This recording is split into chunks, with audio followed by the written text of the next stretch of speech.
ये श्री भगवान श्री कृष्ण की जय। ओम नारायणं नमस्कृत्य नरं चैव नरोत्तमं देवीं सरस्वतीं व्यासं ततो जयमुदीरये। श्री कृष्णाय नमः। एवमुक्त्वा ऋषिकेशं गुडाकेशः परन्तप न योत्स इति गोविन्दम् उक्त्वा तूष्णीं बभूव।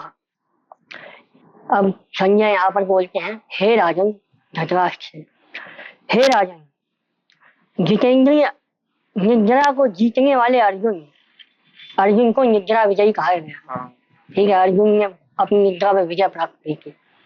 तो निद्रा को जीतने वाले अर्जुन अंतर्यामी भगवान श्री कृष्ण महाराज के प्रति इस प्रकार कहकर फिर श्री गोविंद भगवान से मैं युद्ध नहीं करूंगा, यह साफ साफ स्पष्ट कहकर चुप हो गए और अपना धनुष और बाण रख के बैठ गए। रथ के पीछे वाले भाग में धनुष को त्याग करके बैठ गए। तमुवाच ऋषिकेश प्रसहन्यम भारत सैन्योर भयोर मध्ये विषीदंतम इदम वचः। उसके पश्चात हे भरतवंशी धृतराष्ट्र, अंतर्यामी भगवान श्री कृष्ण महाराज दोनों सेनाओं के मध्य में शोक करते हुए उस अर्जुन के प्रति हंसते हुए यह वचन बोले।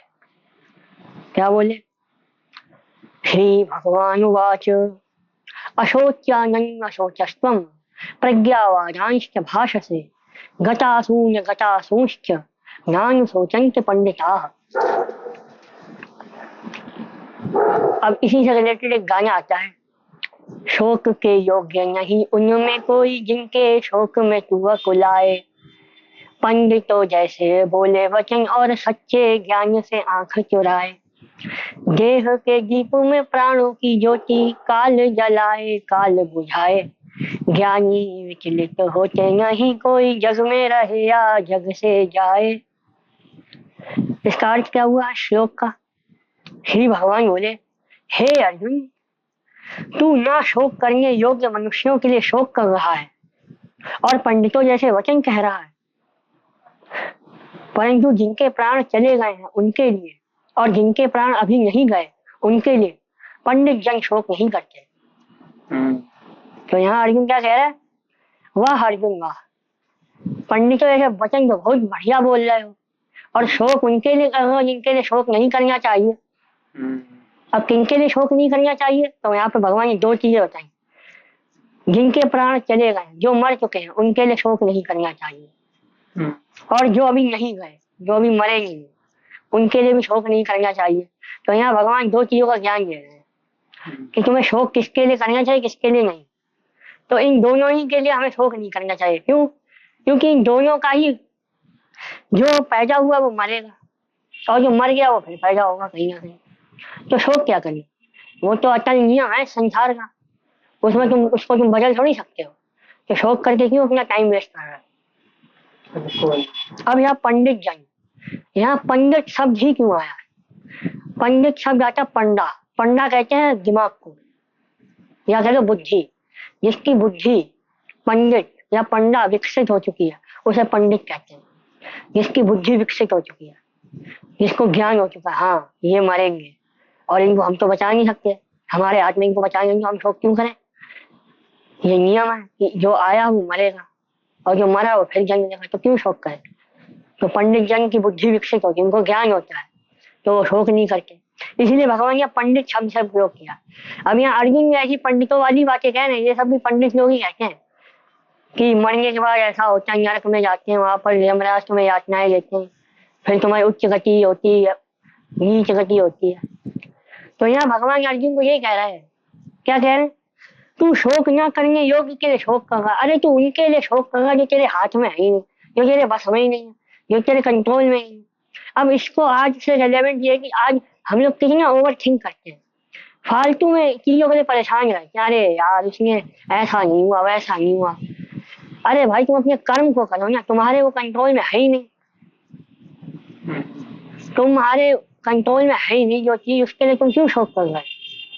जैसे आज के लोग नहीं होते हैं, जैसे पेपर ये क्या है, अरे यार फेल ना हो जाऊं कहीं, मैं फेल हो जाऊंगा, ऐसा वैसा, तो क्या होता है डिप्रेशन में चले जाते हैं, शोक करने लगते हैं। वही सेम अब यहाँ अर्जुन को भी डिप्रेशन हो रहा है, तो भगवान ये कहता भाई तुझे डिप्रेशन हो क्यों रहा है?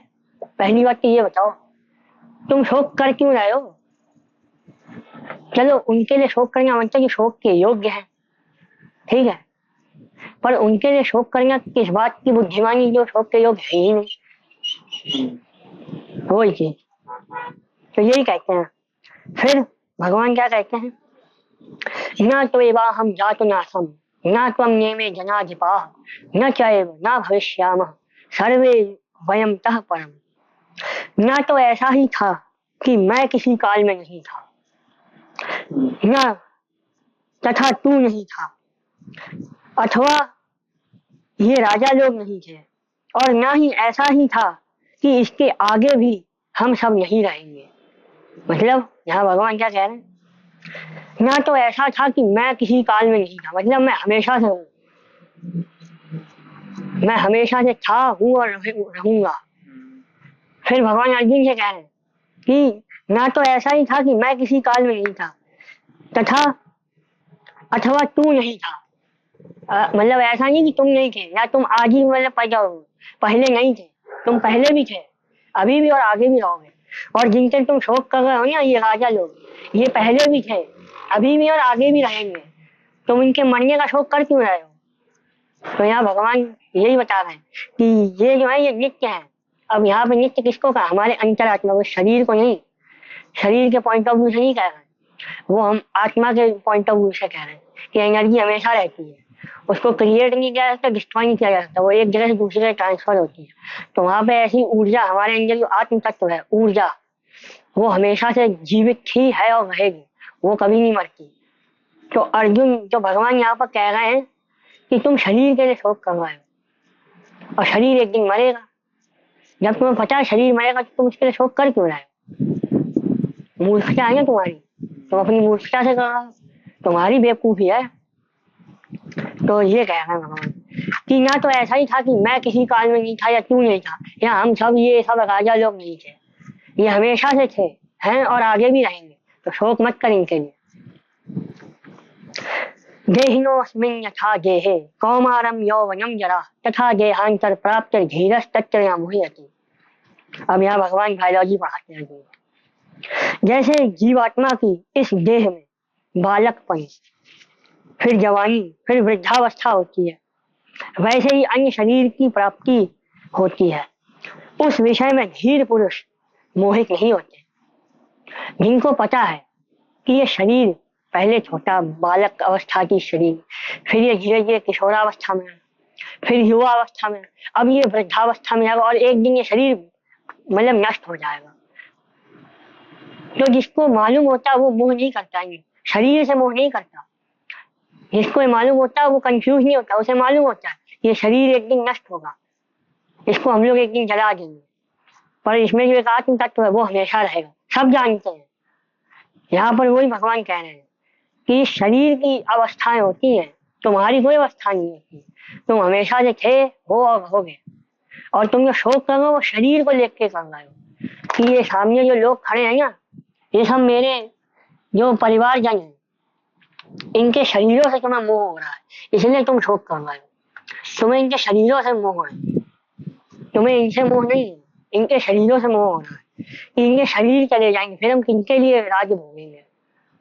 तो भगवान यही बता रहे हैं कि धीर पुरुष जो होते हैं वो इस विषय में मोहित नहीं होते, उनको पता होता है कि ये शरीर एक दिन मरेगा, पर हम नहीं, क्योंकि हम हमेशा से थे, हैं और रहेंगे, तो शोक मत करो।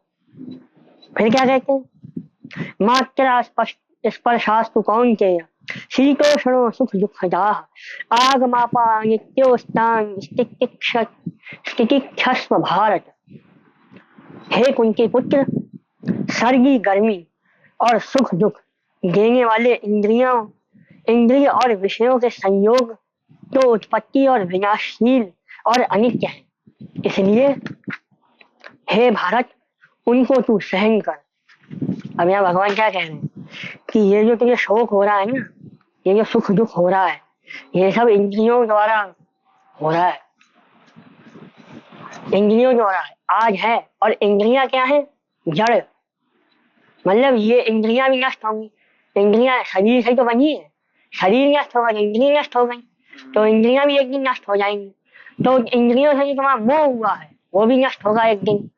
इसलिए कह रहे हैं कि ये जो सर्दी गर्मी रूपी सुख दुख आ रहे हैं तुम्हारे जीवन में, कि जैसे तुमको इनके मरने पर दुख हो रहा है, ठीक है, किसी के मिलने पर तुम्हें खुशी हो रही है कि अरे आज मैं कितने बढ़िया इंसान से मिला, तुम्हें खुशी हुई, फिर अगले ही दिन इतना जैसे तुम्हें कुत्ते ने काट लिया, इतना भयंकर दुख आया, ठीक है।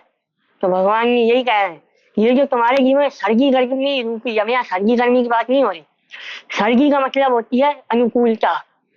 ठंड आती है ना तो हम लोग ऐसा मतलब होते हैं ना कि हाँ थोड़ा रिलैक्स होते हैं। ठंड में मैक्सिमम लोगों को ठंड पसंद होती है ना, तो वहां पे उसको कहते हैं अनुकूलता, मतलब तुम्हारे पक्ष में जो स्थिति आई, मतलब जो तुम चाह रहे हो वो हो रहा है, जैसा तुम चाह रहे हो वैसा हो रहा है, मतलब अनुकूल स्थिति चल रही तुम्हारे तुम्हारे पक्ष में स्थिति चल रही है। फिर आती प्रतिकूल स्थिति, तुम जैसा चाह रहे हो वैसा नहीं हो रहा। तो जब जैसा तुम चाहते हो वैसा जब होता है तुम्हें सुख होता है, और जब तुम चाहते हो वो नहीं होता तुम्हें दुख होता है। तो वहां पर यही अनुकूलता प्रतिकूलता की बात हो रही है, यहाँ सर्दी गर्मी की बात नहीं हो रही है। सर्दी गर्मी भी ले सकते हो, जैसे सर्दी आई तो सर्दी को भी थोड़ा सहन करो, इससे शरीर मजबूत होगी। गर्मी आई तो एसी मत चला, थोड़ा गर्मी को भी सहन करो। बट यहाँ पर जो कह रहे हैं ना, यहाँ सुख दुख की बात हो रही है। यहाँ तुम्हारे जीवन में सुख आया तो फूलो मत, दुख आने वाला है, दुख आया तो दुखी मत हो, सुख आने वाला है। तो इन ये सब जो चीजें है ना, सुख दुख देने वाली इंद्रियां, ये इंद्रियां देती हैं सुख दुख, तुमको कोई सुख दुख नहीं होता, इंद्रियां तुम्हें सुख दुख देती हैं। और ये जो इंद्रियों के विषय हैं, इन इंद्रियों के विषय के संयोग से ये उत्पन्न होते हैं, ये इनका विनाश होता है एक दिन, इसलिए इसे अनित्य कहते हैं। मतलब एक दिन सुख आया तो सुख समाप्त हो जाएगा, दुख आया तो एक दिन समाप्त हो जाएगा, हमेशा के लिए नहीं रहेगा दुख, ना हमेशा के लिए सुख रहेगा। तो एक दिन ना एक दिन सब समाप्त हो गया, जैसे शरीर। इसलिए कहा है कि उनको तू सहन कर, उनसे भागो मत, दुखी मत हो, एकदम हंसी खुशी मत हो, ठीक है, उनको सहन करो, क्योंकि जब सहन करोगे तो तुम मजबूत बनोगे। जैसे बुलेट प्रूफ ग्लास होता है ना, क्या होता है उसको पहले ठंडा करा फिर गर्म कर दिया, फिर ठंडा किया फिर गर्म किया, फिर ठंडा फिर गर्म। तो यही की यहाँ पे सुख दुख सुख दुख सुख दुख आते गए, तुमने सहन किया, मजबूत बन गया, बुलेट प्रूफ होगा, अब तुम्हें कोई फर्क नहीं पड़ेगा। तो भगवान ने पहली चीज कही है कि जो भी तुम्हारे जीवन में सुख दुख आए उनको चुपचाप मुंह बंद करके सहन करो, किसी से मत कहो कि मुझे ये दुख है, मुझे ये सुख है, उनको सहन करो, सहन करने से मजबूत हो जाओगे। फिर क्या करते, यम ही व्यथन के पुरुषम पुरुषर्षभ सम दुख सुखम धीरम सो अमृतत्वाय कल्पते। क्योंकि है पुरुष श्रेष्ठ, दुख सुख को समान समझने वाले जिस धीर पुरुष को ये इंद्रियां और विषयों के संयोग व्याकुल नहीं करते, वह मोक्ष के योग्य हो जाता है, मतलब वो मुक्त हो जाता है, जो इन सुख दुखों से ऊपर उठ जाता है। मतलब सुख आया चुप शांत न्यूट्रल, यहाँ भगवान इसलिए कह रहे न्यूट्रल हो, न्यूट्रल। सुख आया तो फूलो मत, दुख आया तो एकदम दुखी मत, न्यूट्रल हो, कोई नहीं, ये सब जाएगा, सब टेम्पररी है, परमानेंट कुछ नहीं, सब जाएगा, अनित्य है, इनका विनाश होगा। इसलिए चुपचाप सहन कर लो, कुछ समय का आया चुपचाप सहन कर लो, चला जाएगा। अब जो सहन करता है उसके लिए यहाँ पर क्या कह रहे हैं, जो इनको समान समझता है, जो इनमें भूलता नहीं है, दोनों सुख को और दुख को दोनों को समान समझता है, एक जैसा, मतलब दोनों एक ही जैसे, सुख भी एक जैसा दुख भी एक जैसा। तो वो पुरुष जो होता है वो धीर पुरुष, मोक्ष का अधिकारी, मतलब वो मुक्त हो जाता है इस संसार के चक्र से, इस संसार के दुखों से सुखों से सबसे मुक्त हो जाता है, और वो फिर परम आनंद को प्राप्त होता है जो सुख से भी ऊपर है। और वो परमानेंट होता है, वो टेम्पररी सुख नहीं होता, वो परमानेंट सुख होता है। फिर क्या होता है, तुम्हारे लिए एक शांत भाव आ जाता है। फिर दुख आता है तो तुम एकदम से घबराते नहीं हो, सुख आता है तो तुम फूलते नहीं हो, तो तुम्हें अहंकार नहीं आता। सुख से अहंकार आता है और दुख से विषय आते हैं, विकार आते हैं, क्रोध लोभ मोह मच्छर ये सब आता है। और सुख से अहंकार। तो जब दोनों को से ऊपर उठ जाओगे, दोनों को समान समझोगे, दोनों को चुपचाप सह जाओगे, तो तुम महान हो जाओगे। इसलिए जितने महान लोग आए हैं सबने सहा है, सबने सहा है, किसी ने भी एक्सक्यूज नहीं दिया ये मेरे जीवन में क्यों आया, मुझे नहीं चाहिए, इसलिए इनको सहन करो, तो तुम मोक्ष के अधिकारी हो जाओ। फिर भगवान क्या कहते हैं, न सतो विद्यते भावो न भावो विद्यते सतः उभयोरपि दृष्टो अंतस्तत्त्वन्य तत्वदर्शिने। असत वस्तु की तो सत्ता ही नहीं है। असत वस्तु क्या, तुम्हारे शरीर की, इस संसार की, ठीक है, इसकी सत्ता ही नहीं है। सत्ता मतलब, सत्ता कहते हैं एग्जिस्टेंस, मतलब एग्जिस्टेंस नहीं, परमानेंट एग्जिस्टेंस। ये क्षण भंगुर है, कुछ समय के लिए दिख रही है तो फिर नष्ट हो जाएगी। और असत मतलब असत वस्तु, जो असत वस्तु है उसकी सत्ता ही नहीं है, ठीक है, और जो सत वस्तु है उसका अभाव नहीं है। इस प्रकार इन दोनों को ही तत्वज्ञानी, इन दोनों ही तत्व को तत्वज्ञानी पुरुषों द्वारा देखा गया है। अब जो भी तत्वज्ञानी हुए हैं, जिन्होंने भी ज्ञान, बहुत ज्ञानी हुए, उन्होंने देखा है कि हाँ, जो असत वस्तु है वो कभी एक जगह रहती ही नहीं। तुम्हारी बॉडी में एक सेकंड के लिए कहीं भी खून रुका हुआ है, बताओ, कंटिन्यू फ्लो हो रहा है, ठीक है। लंग्स क्या कर रहे हैं, उसको वापस से ऑक्सीजन भर के बॉडी में सप्लाई कर रहा है, ठीक है, हार्ट सप्लाई कर रहा है, फिर वो गंदा होकर फिर वापस लंग्स में आ रहा है, फिर साफ कर रहा है लंग्स, उसमें ऑक्सीजन भर के, फिर तो ऐसे ही चक्र चल रहा है। अब और फिर क्या हो रहा है, वो सेल्स पे जा रहा है, सेल्स क्या कंटिन्यूस तुम्हारे लिए जरूरत के प्रोटीन हो गए, मिनरल्स, विटामिन, ये सब बनाए जा रहे हैं, और तुम्हारी बॉडी हर एक सेकंड ग्रो हो रही है। तुम धीरे धीरे अपनी युवा अवस्था में जा रहे हो, युवा से जवानी में, जवानी से वृद्धावस्था में कंटिन्यूस जा रहे हो। तुम्हारा बाल भी एक सेकंड के लिए भी कम रुका हुआ नहीं है, वो भी भले माइक्रो मीटर बड़ा हो रहा है, पर हर सेकंड कुछ ना कुछ बड़ा हो रहा है, ठीक है। तुम डेली हर दिन अपनी मृत्यु के करीब जा रहे हो। इससे पता चलता है कि ये जो शरीर है ये असत वस्तु है, मतलब इसका अस्तित्व नहीं है। अस्तित्व मतलब जो स्थायी नहीं है, जो एक जगह टिकी नहीं है, हर समय चेंज हो रही है, उसको कहते हैं। हवा चल रही है, हवा एक जगह भी टिकी नहीं है, देख लो। तो वायु भी असत है। सच क्या है, तुम हमेशा से थे, हो और रहोगे। तो वो उस सत्य वस्तु की बात भगवान कर रहे हैं कि किसके लिए शोक नहीं करना चाहिए, असत वस्तु के लिए। क्यों, क्योंकि असत की सच्चा ही नहीं, और जो सच वस्तु उसका अभाव नहीं। अब सच के लिए भी तुम्हें शोक नहीं करना चाहिए, क्यों, क्योंकि वो तो हमेशा नहीं, उसका कोई विनाश ही नहीं कर सकता। अविनाशी तु तत्विद्धि येन सर्वविदं ततम् विनाशम अव्यस्यास्य न कश्चित् कर्तुम् अर्हति। नाश रहित मतलब सत्य वस्तु, नाश रहित तो तू उसको जान जिससे यह संपूर्ण जगत दृश्य वर्ग व्याप्त है, मतलब वो एलिमेंट, वो चीज जिससे सारा जगत व्याप्त है, वो है नाश नहीं। इस अविनाशी का विनाश करने में कोई भी समर्थ नहीं, इसका कोई विनाश नहीं कर सकता। अब किस वस्तु की बात हो रही है, अंतवंत इमे गेहा नित्यस्योक्ता शरीरिणः अनाशिनो अप्रमेयस्य तस्माद् युध्यस्व भारत।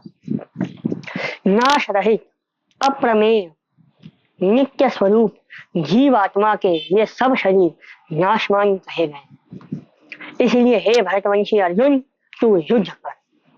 आज हम लोग यही तक पढ़ेंगे, ठीक है। तो इसको हम लोग एक्सप्लेन करते हैं। तो यहाँ पर किसकी बात हो रही है, जीव आत्मा की। तुम जीव हो, जिसमें जीवन है वो जीव है।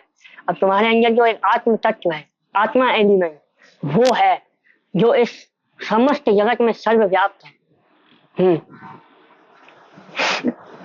ठीक है, तो वो जीवात्मा की बात हो रही है यहाँ पर। भगवान यहाँ पर जीवात्मा की बात कर रहा है। अर्जुन किस लिए शोक कर रहा, शरीर को लेकर। तो भगवान पहले यही बता रहे हैं, अर्जुन तू जिसके लिए शोक कर रहा वो शरीरों का है, ठीक है। परंतु वो तो कभी मरेंगे नहीं, इनके लिए तू शोक कर रहा है। यदि तू सच में तू यदि तू जीवात्मा के लिए भी शोक कर रहा है तो भी गलत है। क्यों? क्योंकि वो मरेंगे ही नहीं और शरीर मर के ही रहेगा। यही भाव आता है साधक संजीवनी में कि हमें ना असत का शोक करना चाहिए ना सच का। क्यों? क्योंकि असत का तुम्हें मालूम है कि वो नष्ट होगी, तो फिर क्या उसमें अभाव, मतलब क्या उसमें शोक करने, जब पता ही है वो मरेगा कि वो नष्ट होकर ही रहेगी, कोई रोक नहीं सकता उसे नष्ट होने से, तो क्यों शोक करें? और सच के लिए क्यों शोक नहीं करना? क्यों? क्योंकि सच को कोई विनाश ही नहीं कर सकता, कोई नहीं कर सकता विनाश, तो उसके लिए क्यों शोक करना? तो दोनों के लिए तुम्हें शोक नहीं करना चाहिए। इसलिए तुझे एक भगवान इसलिए कहा तुझे शोक न करने के लिए तू शोक कर रहा है और पंडितों जैसी बातें कर रहा है। मतलब आज ही अधूरे पंडितों वाली बातें कर रहा, अधूरा ज्ञान, और यूं अधूरा ज्ञान दे रहा है कि बोल तो तुम पंडितों जैसे रहे हो, पर पंडितों को कोई ज्ञान होता है कि कौन मरेगा कौन नहीं, और पंडित लोग तो किसी इनके लिए शोक नहीं करते, फिर तू क्यों कर रहा है? ठीक है, इसलिए भगवान वहां पंडित शब्द से करते हैं जिनकी बुद्धि विकसित हो गई है आत्मा के बारे में। तो यहाँ पर भगवान कह रहे हैं आत्मा का भी यहाँ पर गुण बताए गए, नाश रहे, इसका कोई नाश, इसका नाश हो ही नहीं सकता। एनर्जी के neither Krishna destroy। हाँ, एक एनर्जी हो गई। अप्रमेय, अप्रमेय मतलब अप्रमेय का अर्थ प्रमेय, नाश रहित, कहीं आने जाने वाली, ये कहीं आती जाती नहीं। हाँ, देखो यहाँ पे एनर्जी की बात नहीं हो रही, ये एनर्जी से भी ऊपर की फॉर्म है। ये अप्रमेय मतलब ये कहीं आ जा भी नहीं सकती, ये एक जगह स्थित है और ऐसी स्थित है कि संपूर्ण ब्रह्मांड में इक्वल जितनी इस जगह वो तत्व स्थित है उतना ही गैलेक्सी के आखिरी कोने पर स्थित है। ये वो एलिमेंट है, उस गैलेक्सी के आखिरी कोने पे जितना जो जिस मात्रा में एलिमेंट है सेम उसी अमाउंट में इस जगह हम यहाँ बैठे यहाँ पर भी उसी अमाउंट में मात्रा में वो एलिमेंट स्थित है, ना कम ना ज्यादा। इसको कहते हैं अप्रमेय। अब इसको थोड़ा सा रियल अपने करंट लाइफ। फिर नित्य स्वरूप, नित्य स्वरूप कौन है? मतलब अनित्य, नित्य जिसका अंत नहीं हो सकता, जो सदा से रहे, हमेशा रहेगी। और जीवात्मा, जीवात्मा के ये जो सारे शरीर बताए गए हैं ना, कौन कौन ये शरीर? बालकपन, युवा, सॉरी किशोरा, फिर युवा और फिर वृद्धावस्था और अंत मृत्यु, ये सब शरीर तथा और भी शरीर क्या है? योनिया, 84 लाख योनिया, वो सब शरीर, ये सब नाशवान, इनका नाश होकर ही रहेगा, ऐसे कहे गए। इसलिए हे भरतवंशी अर्जुन, तो इन शरीरों के लिए शोक मत कर, तू युद्ध कर। ना शरीरों के लिए शोक कर और ना इन जीवात्मा के लिए शोक कर, क्योंकि इन दोनों में से किसी के योग्य तू शोक करने योग्य है ही नहीं। तो यहाँ पर भगवान का जो सबसे इम्पोर्टेंट उपदेश है वो सबसे पहले ही जो श्लोक आरंभ करते हैं ना उपदेश, उसी में भगवान कह रहे हैं कि तेरे को पहले तो फालतू का शोक नहीं करना। ठीक है, जो चीज तुम्हारे कंट्रोल में है नहीं उसको कंट्रोल नहीं करवाने का तुम्हें शोक नहीं करना चाहिए। ठीक है, फालतू का तुम्हें शोक करना ही नहीं। फालतू में चिंतन कर रहे हो, ओवर थिंकिंग कर रहे हो, टेंशन ले रहे हो, फिर डिप्रेशन में चले जाओगे, एंजाइटी होगी, फिर दुख होगा, उससे विकार उत्पन्न होंगे, फिर क्रोध आएगा, क्रोध से बुद्धि भ्रष्ट हो जाएगी, बुद्धि से तुम अपने विनाश कर बैठोगे। तो इसलिए शोक मत करो, अपने कर्तव्य का पालन करो, चुपचाप बैठ कर युद्ध करो। तो यहाँ भगवान ज्ञान योग से आरंभ किया है। भगवान ने ये पूरा ज्ञान योग के बारे में बता रहे हैं। भगवान पहले संसार का सब ज्ञान दे रहे हैं कि देखो ये जो तुम कह रहे हो ना शरीर के बारे में कह रहे हो, परंतु एक एलिमेंट है जिसका कभी विनाश नहीं होता। हमारे अंदर जो कॉन्शियसनेस है उसका कभी विनाश नहीं होगा, उसके लिए तुम्हें शोक नहीं करना। तो वहां पे वो हेड लगा दो जमीन पर, यहाँ पे हमने एंड किया ना, तो वो मैं बता रहा था। नहीं, पीछे करो और पीछे करो।